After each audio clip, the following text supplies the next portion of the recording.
2019 Ram 1500 First Drive, a truck that rides like a car. Ram doubles down on the plush factor with its new full-size pickup. You can read the market research data or just ask your friends who drive big trucks. Unless you hang out exclusively with people who work in construction or farming, they'll admit most of the time the bed is empty. Some folks will take issue with that because full-size trucks were originally meant for work. But that's not the way it is anymore.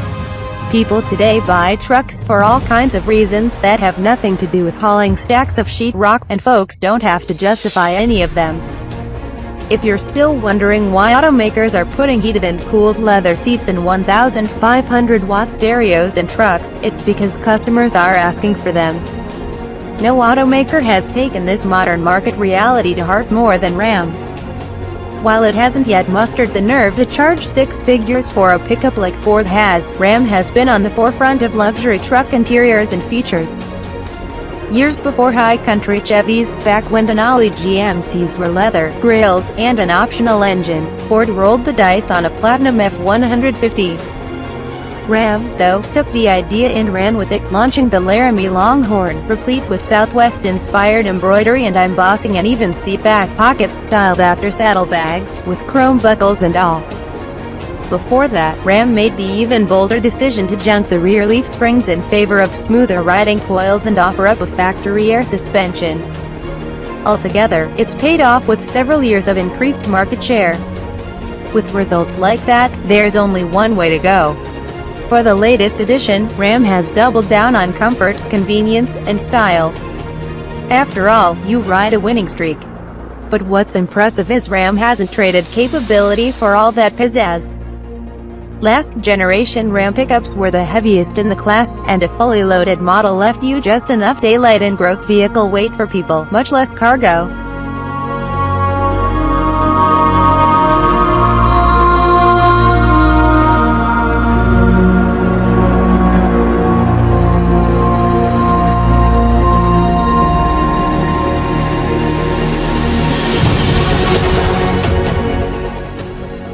Ram hasn't pulled an aluminum rabbit out of its hat like Ford, but it did find 225 pounds it could do without.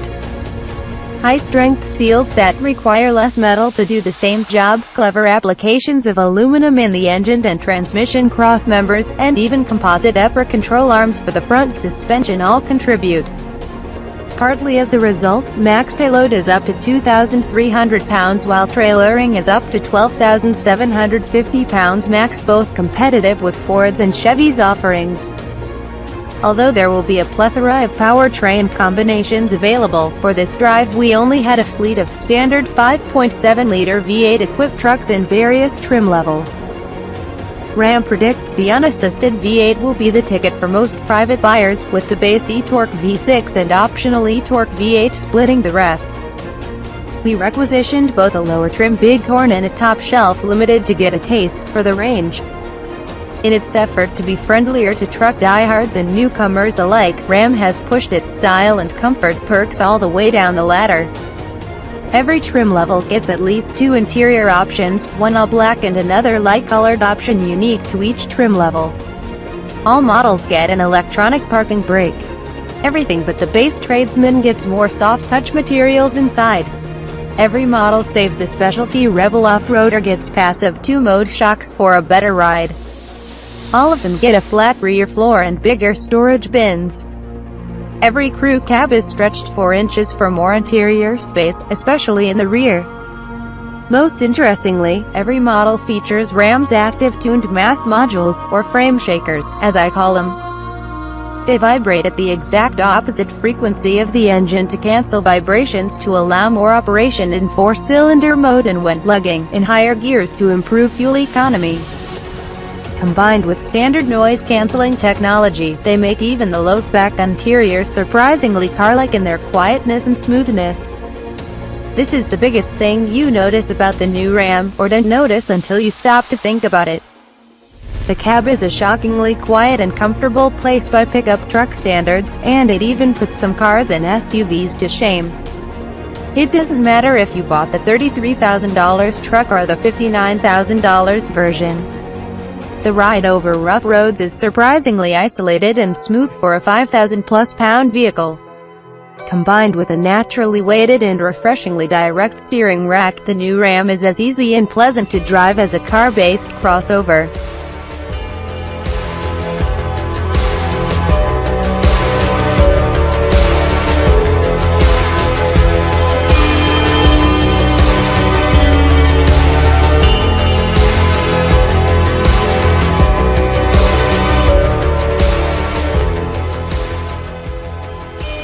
Getting the work done is the 395 horsepower, 410 pound-feet V8 but thanks to the frame shakers, it can run in 4-cylinder mode twice as often. An electric radiator fan reduces load on the engine, and improved aerodynamics, including an automatically deployed air dam, mean the engine doesn't have to work as hard at higher speeds. All told, the cylinder deactivation system is undetectable save for a tiny grumble from the exhaust when you lift off the throttle. With all that torque on tap, the Ram gets up to speed briskly and smoothly with a pleasant little growl from the exhaust. The updated 8-speed automatic is better than ever, swapping gears like a seasoned car dealer, seemingly always in the right cog. Ram provided a farm tractor on a trailer for towing, and with 7,000 pounds, give or take, on the hitch, the track was just as smooth, if a bit slower, as you'd expect.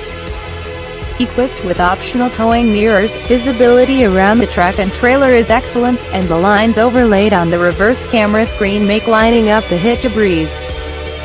Likewise, the ability to extend the optional blind spot monitor to cover a trailer up to 35 feet long is an appreciated safety net, as are the larger, stronger front brakes. And you get all that on the nearly base model Bighorn, with its cloth seats and optional 8.4-inch touchscreen. 5.0 inches is standard. On the other end, there's the lifted luxury of the limited trim. Ram claims that version has more leather and real wood and metal trim than any competitor, and I see no reason to doubt that. There's a panoramic sunroof and a 19-speaker optional stereo. There's an air suspension that makes it ride even better and levels the truck when loaded. To make life easier, there's active cruise control with lane keeping assistance, a 360-degree camera, and semi-automatic parallel and perpendicular parking systems. Backseat passengers won't miss out either, with the optional heated and cooled rear seats, which also recline.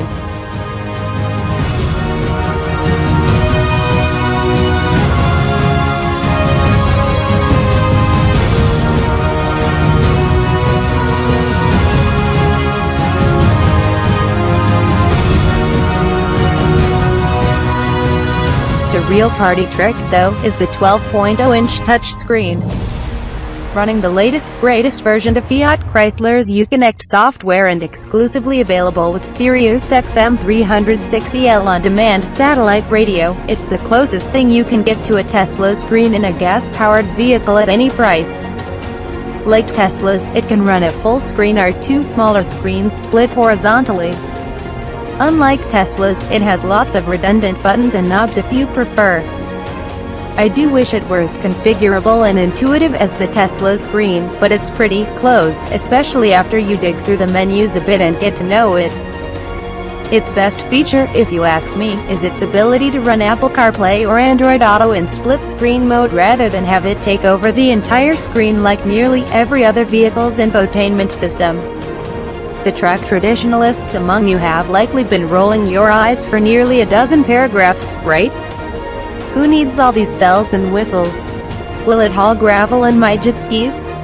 Look, if you want a base model with bench seats and AM, FM radio and CD player, Ram will gladly sell you one, and it'll tow and haul more than last year's truck. But if you're like a lot of today's truck buyers and want to replace one or more of your vehicles with a do-everything full-size truck that'll be as comfortable and spacious as your luxury sedan, Ram has ticked every box on your wish list.